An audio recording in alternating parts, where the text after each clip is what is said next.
Chapter 6 Silk Road by Nick Middleton. Already the meaning of these given words and phrases I have introduced to you. Now we shall move with the text. It will take time, but I will try to complete in short duration. So let me read the text first and then I shall give you the explanation.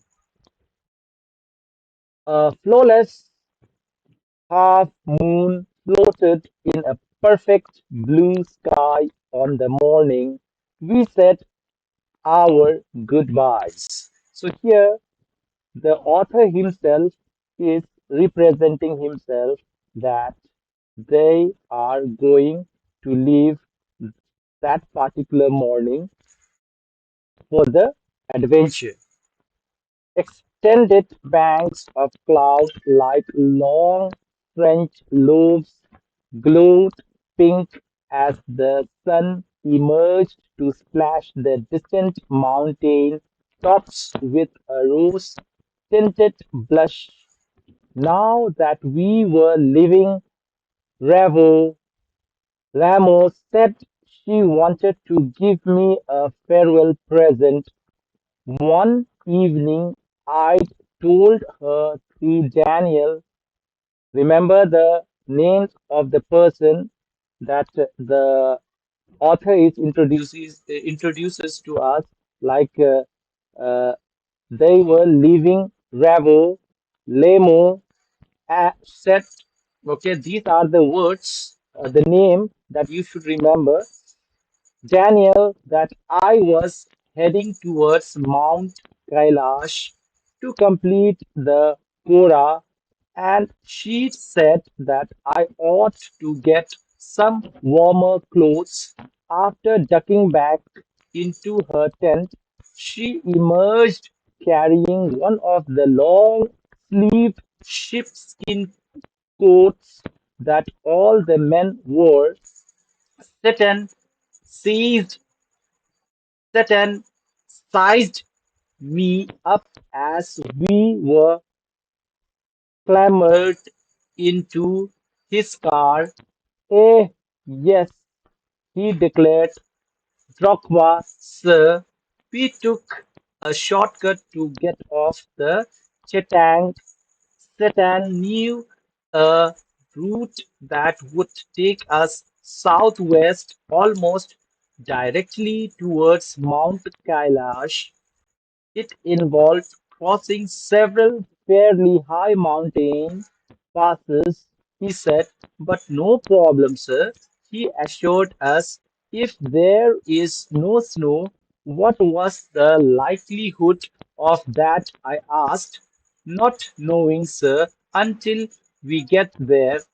From the gently rolling hills of Ravo, the shortcut took us across vast open plains with nothing in them except a few gazelles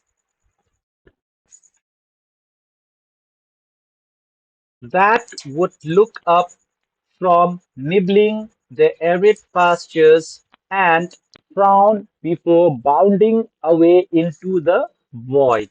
So, till here, now let me explain what the author tries to make us understand. So, in the passage, the narrator recounts a farewell scene from Ravo where they are gifted a warm sheepskin coat by Lamo. Satan, their driver, prepares to take them on a shortcut to Mount Kailash. The route involves crossing several high mountain passes with the potential for snow being uncertain. The journey begins with a transition from the rolling hills of Revo to expensive empty plains dotted with gazelles. Gazelles here means uh, an animal like deer, antelopes. Let me proceed further reading. Further on, the plains became more stony than grassy. A great herd of wild ass came into view. Satan told us we were approaching them long before they appeared. Kiang, he said, pointing towards a far-off pool of dust. When we drew nearer, I could see the herd galloping en masse, wheeling and turning in tight formation as if they were practicing maneuvers on some pre- predetermined course. Plumes of dust billowed into the crisp, clean air. As hills started to push up once more from the rocky wilderness, we passed solitary drogbas tending their flocks, sometimes men, sometimes women. These well-wrapped figures would pause and stare at our car, occasionally waving as we passed. When the track took us close to their animals, the ship would take invasive action, veering away from the speeding vehicle. We passed nomads, dark tents pitched in splendid isolation, usually with a huge black dog, a Tibetan mastiff standing guard. These beasts would cock their great big heads when they became aware of our approach and fix us in their sights.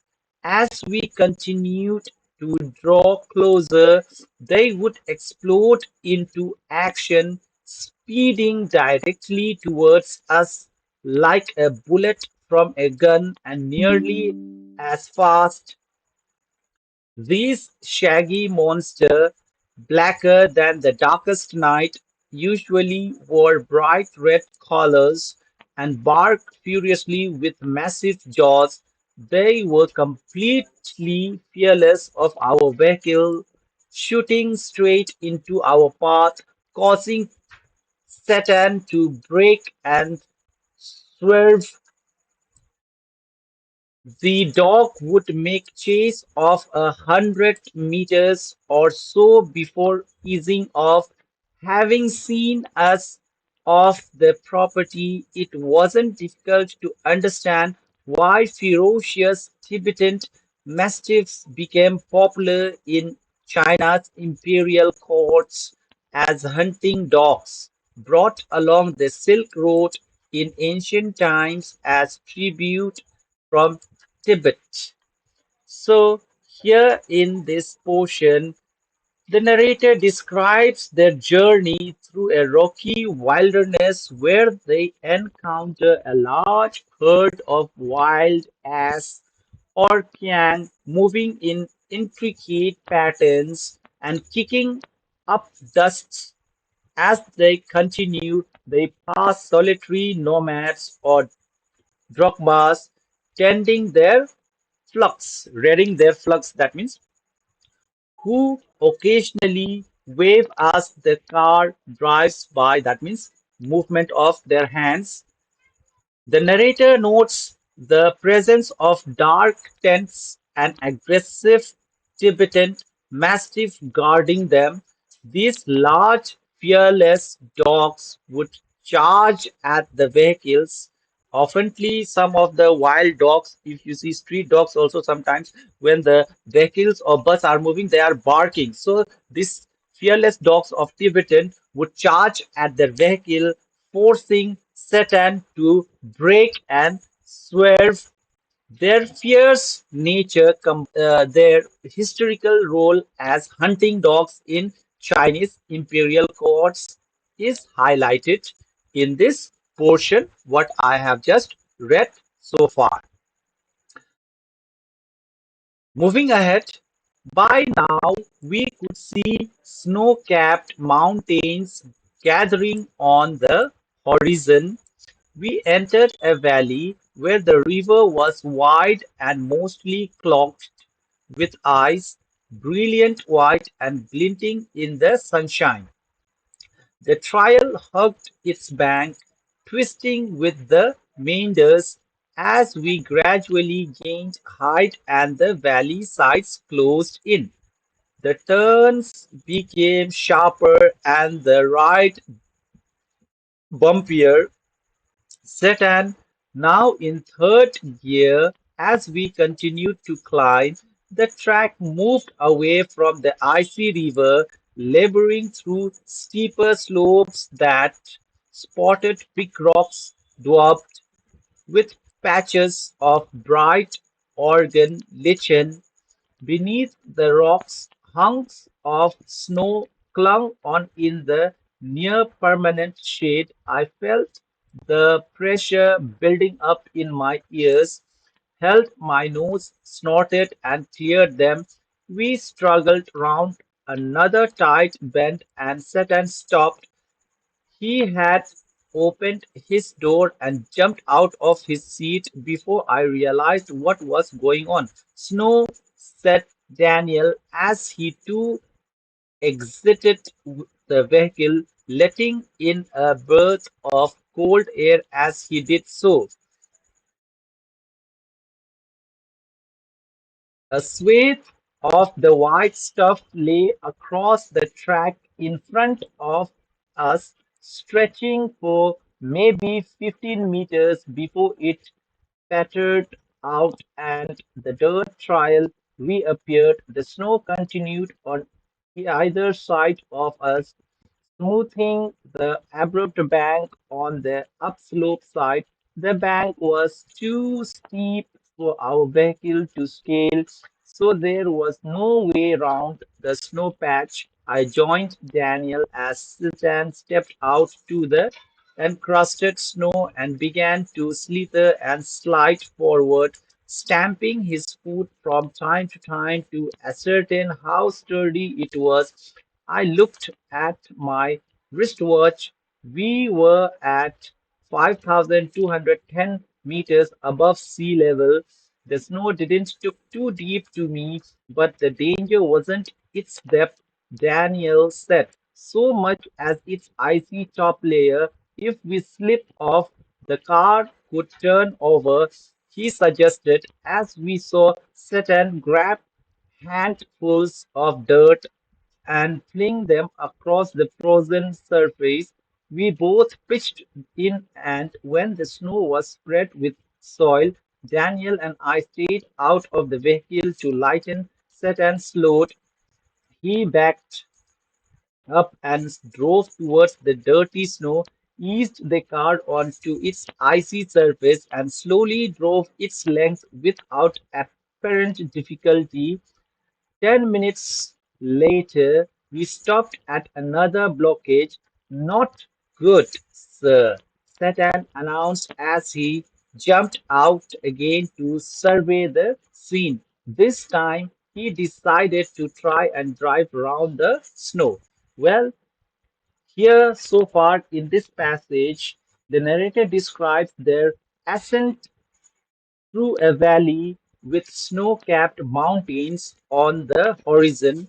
As they climb, the trail becomes bumpier and steeper, with snow covering parts of the track. Sedan stop when they encounter a snow patch stretching across the path. The snow's icy top layer poses a risk of the vehicle slipping and overturning, so Satan, along with the narrator and Daniel, spreads dirt over the snow to improve traction. After successfully crossing this patch, they encounter another snow blockage, prompting Satan to try driving around it. So these were the troubles that they were facing as they were trying to reach the mountain. Moving ahead with the passage, the slope was steep and studded with major rocks, but somehow Satan negotiated them, his four-wheel drive vehicle lurching from one obstacle to the next. In so doing, he cut off one of the hairpin bends, regaining the trail further up where the snow had not drifted. I checked my watch again as we continued to climb in the bright sunshine. We crept past 500 meters and my head began to bleed. I took gulps from my water bottle, which is supposed to help a rapid. We finally reached the top of the pass, 5,000 marked by a large chain of and ragged prayer, and Satan checked the tires on his vehicle. He stopped at the petrol tank and partially unscrewed the top, which emitted a loud hiss. The lower atmospheric pressure was allowing the fuel to expand. It sounded dangerous to me. Maybe, sir, Satan laughed, but no smoking. My headache soon cleared as we carried down the other side of the path. It was 2 o'clock by the time we stopped for lunch. We ate hot noodles inside a long canvas tent, part of a work camp erected beside a dry salt lake. The plateau is pockmarked with salt flats and brackish lakes, vestiges of the Tistus Ocean, which bordered Tibet before the great continental collision that lifted it skyward. This one was a hive of activity, men with pickaxes and shovels trudging back and forth in their long sheepskin coats and salt-encrusted boots. All wore sunglasses against the glare as a steady stream of blue trucks emerged from the blinding white lake laden with piles of salt. By late afternoon, we had reached the small town of Thor, back on the main east-west highway that followed the old trade route from Lhasa to Kashmir. Daniel, who was returning to Lhasa, found a ride in a truck, so Satan and I bade him farewell outside a tire repairing shop. We had suffered two punctures in quick succession on the drive down from the Salt Lake, and Satan was eager to have them fixed since they left him with no spares. Besides, the second tire he'd changed had been replaced by one that was as smooth as my bald head. Hor was a grim, miserable place. There was no vegetation whatsoever, just dust and rocks liberally scattered with years of accumulated refuse, which was unfortunate that town sat on the shore of Lake Mansarovar, Tibet's most venerated stretch of water. Ancient Hindu and Buddhist cosmology pinpoints Mansarovar as the source of four great Indian rivers, that is, the Indus, the Ganges, the Sutlej, and the Brahmaputra. Actually, only the Sutlej flows from the lake, but the headwaters of others all rise nearby on the flanks of Mount Kailash.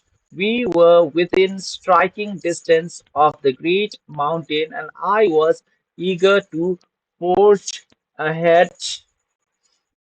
So, here the narrator describes so far, their challenges driving up a steep and rocky slopes, which Satan navigates with skill, bypassing snow-covered areas and regaining their trail further up.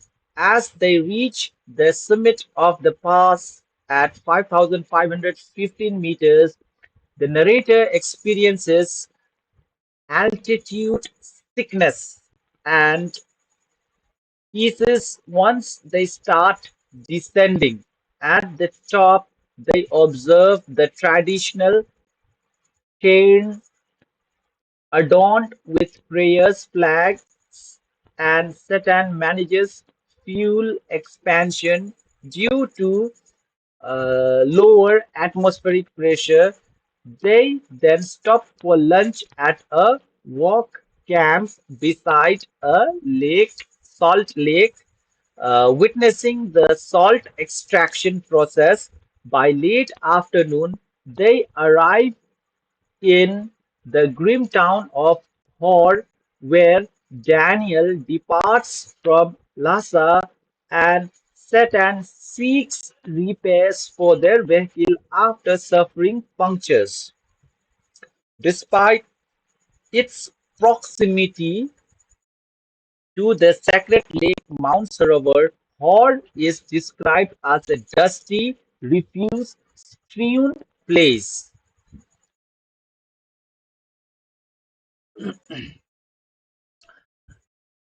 The narrator also reflects on their experiences in Hor, a stark and grim town near Lake Mount Sarovar, which contrasts sharply with the reverence shown by earlier travelers like Ikai, Kawaguchi, and Save Hayden. The narrator is directed by the Satan to wait in a shabby cafe while Satan gets the vehicle repaired.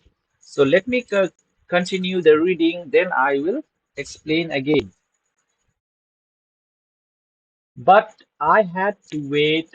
Satan told me to go and drink some tea in Horse Only Cafe, which all the other buildings in town was constructed from badly painted concrete and had three broken windows. The good view of the lake through one of them helped to compensate for the drought.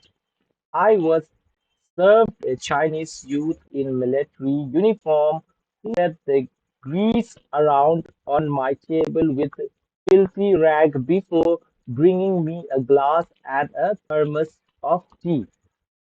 Half an hour later, Satan relieved me from my solitary confinement, and we drove past a lot more rocks and rubbish westwards out of town towards Mount Kailash.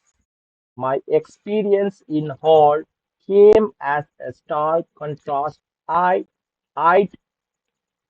earlier travelers' first encounters with Robert Ekai Kawaguchi, a Japanese monk who had arrived there in 1900, was so moved by the sanctity of the lake that he burst into tears. A couple of years later, the hollowed waters had a similar effect on Seven Hidden, a Swede who wasn't prone to sentimental outbursts. It was dark by the time we finally left again, and after 3 p.m., we drew up outside a guest house darkened for what turned out to be another night. Peeking around the open-air dump that passed for the town of Hore had set off my cold once more. Though, if truth be told, it had never quite disappeared with my herbal tea. One of my nostrils was blocked again, and as I lay down to sleep, I wasn't convinced that the other would provide me with sufficient oxygen. My watch told me I was at 4,760 meters. It wasn't much higher than Bravo, and there I'd been gasping for oxygen signs every night. I'd grown accustomed to these nocturnal disturbances by now, but they still scared me. Tired and hungry, started breathing through my mouth. After a while, I switched a single nostril power, which seemed to be admitting enough oxygen. But just as I was drifting off, I woke up abruptly. Something was wrong. My chest strangely heavy, and I set up a movement that cleared my nasal passage almost instantly, relieved the feeling in my chest. Curious thought. So far, I have read. And now, in this passage, the narrator reflects their experience in her stark and grim town near Lake Mount Sarovar, which contrasts sharply with the reverence shown by earlier travelers like Ekai Kawaguchi and Seven Hidden. The narrator is directed by Satan to wait in a shabby cafe while Satan gets the vehicle repaired.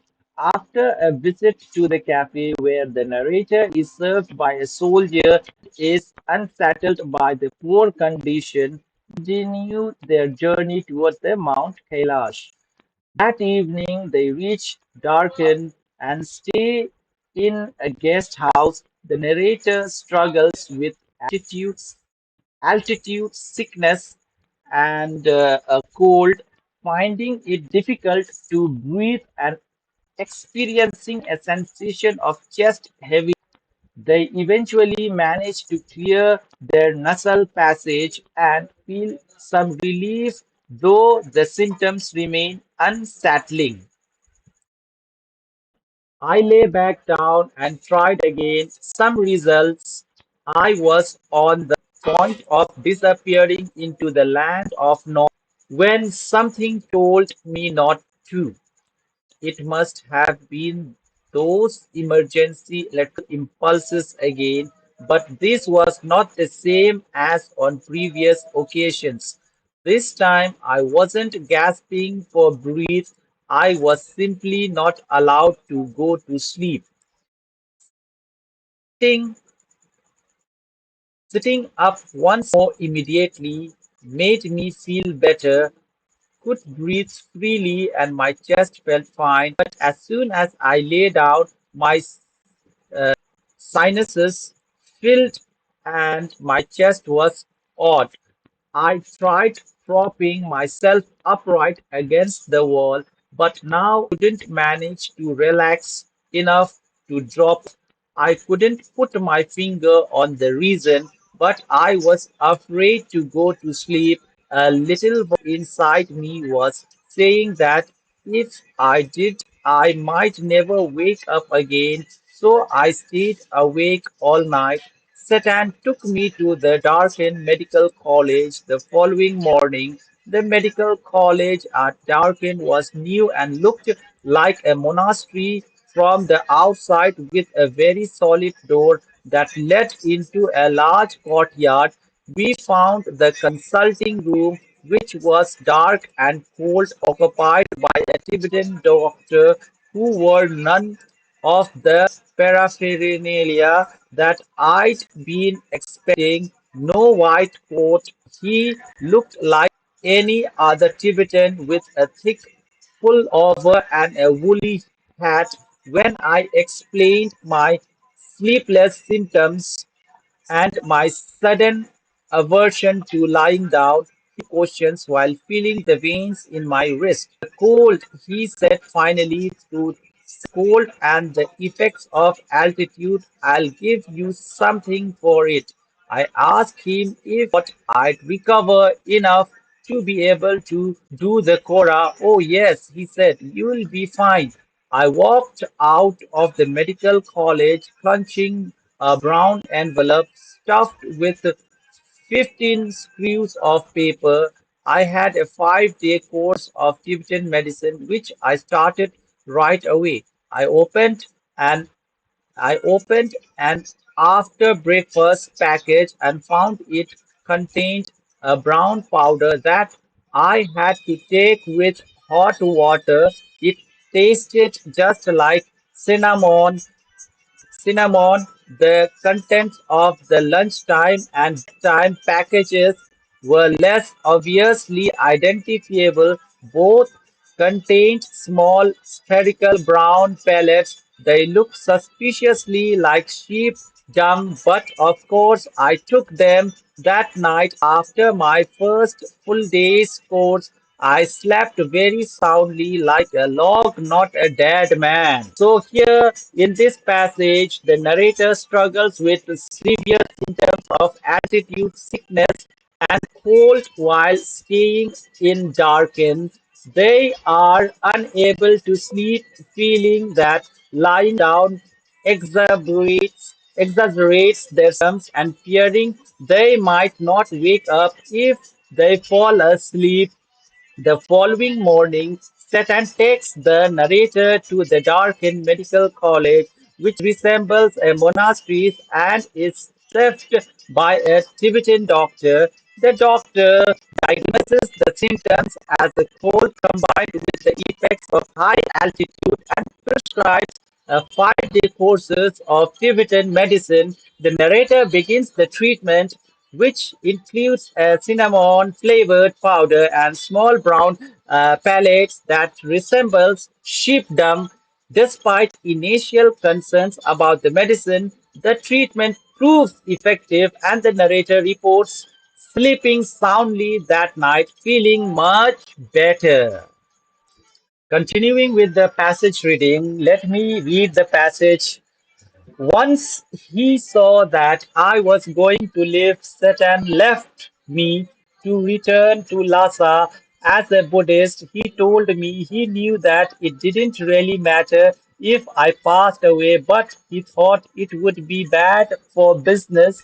Darken didn't look so horrible after a good night's sleep. It was still dusty, partially uh, derelict and punctuated by heaps of rubble and refuse, but the sun shone brilliantly in a clear blue sky, and the outlook across the plain to the south gave me a vision of the Himalayas. Finally, they have reached, commanded by a huge snow-capped mountain, Gurla Mandata, with just a wisp of cloud suspended over its summit.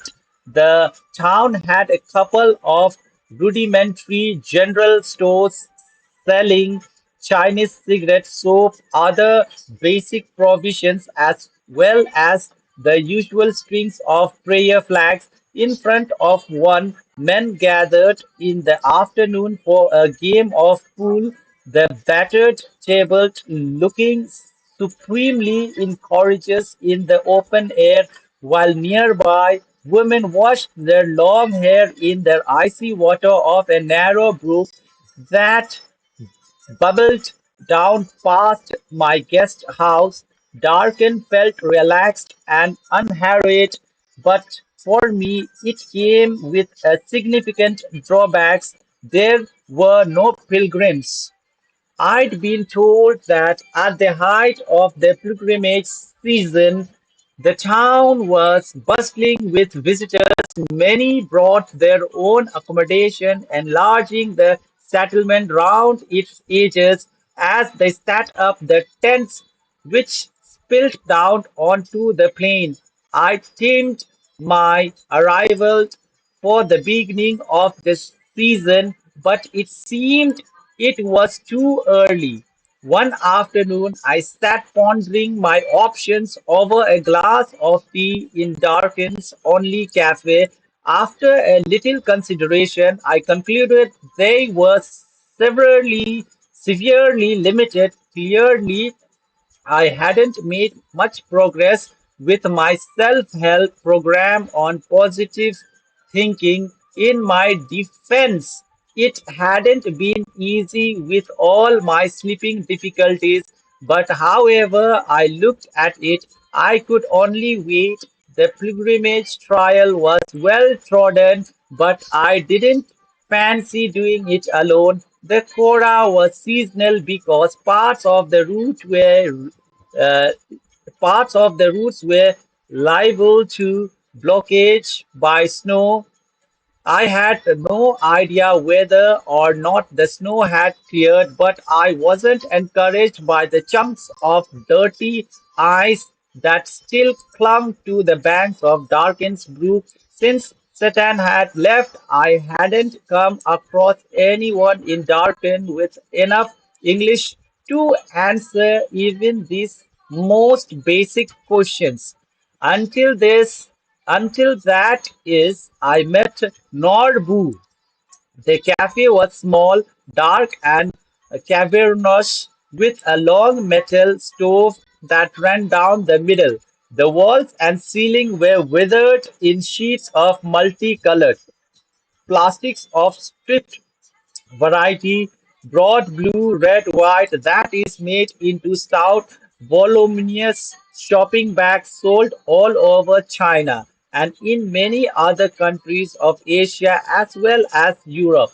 As such, plastic must rate as one of China's most successful exports along the Silk Road today.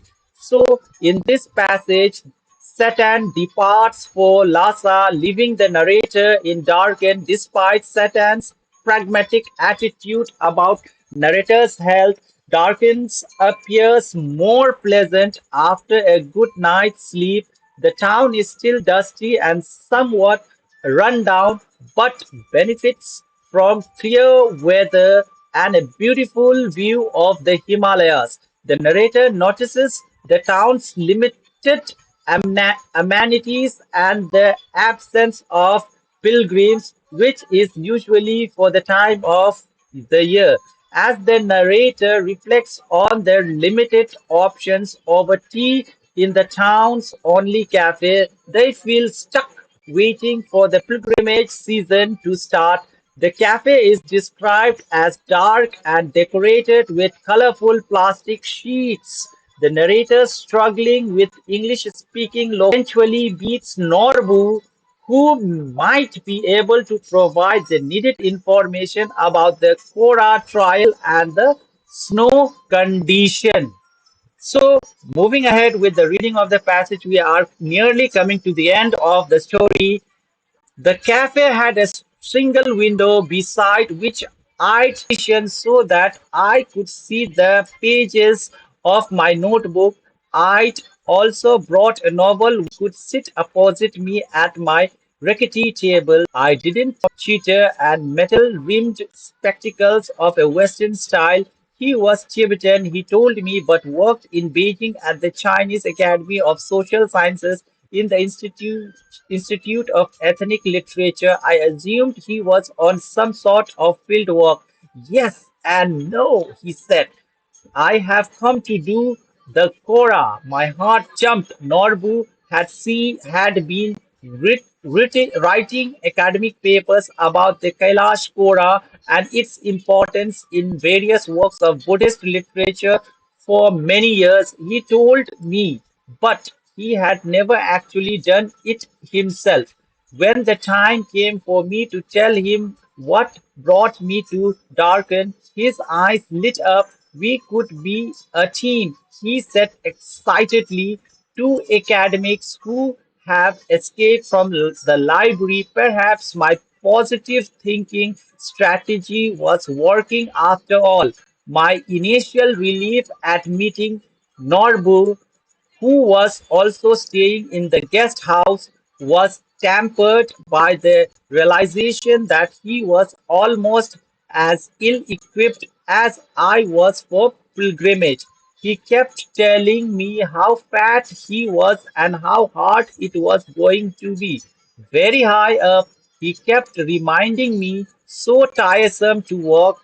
He wasn't really a practicing Buddhist, it transpired, but he had enthusiasm and he was, of course, Tibetan.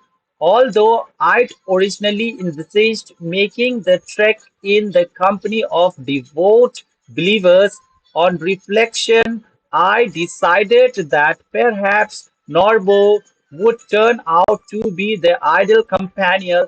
He suggested we hire some yaks to carry our luggage, which I interrupted as a good sign, and he had no intention of prostrating himself all round the mountain. Not possible, he cried, collapsing across the table in hysterical laughter. It wasn't his style, and anyway, his Tommy was too big. So, here in this passage, the narrator meets Norbu, a Tibetan academic working at the Chinese Academy of Social Sciences, who is in Darken to undertake the Kora pilgrimage around Mount Kailash. Norbu, intrigued by the narrator's presence and their shared interest, proposes they team up for the trek. Although Norbu has studied the Quran extensively and is enthusiastic about the pilgrimage, he he admits to being physically unprepared and not a devout Buddhist.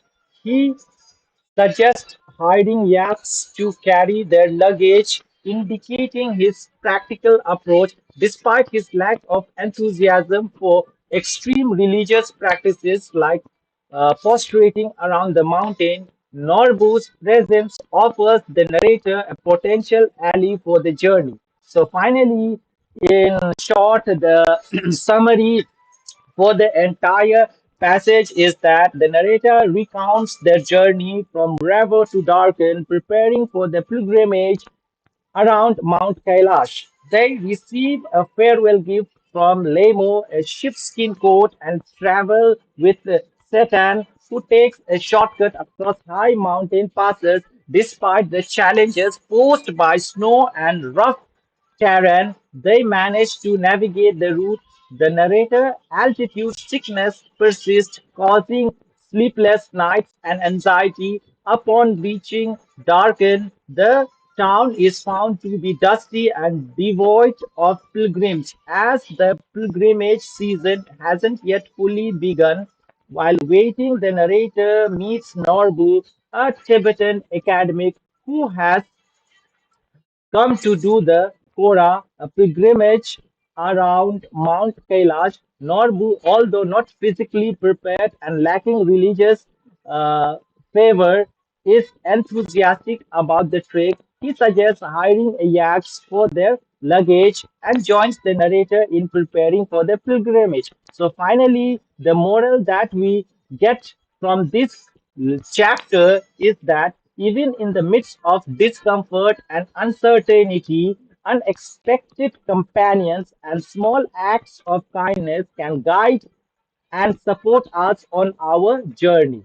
Thank you for listening, and we'll meet in next topic. Till then, enjoy your self-reading and try to find out the difficult word meanings. If I will give you the word meanings, it will be lengthy. It will consume more time. That's why I'm just explaining the pages wise. So till then, wait and watch for the next content and chapter to be uploaded. Thank you. Thank you.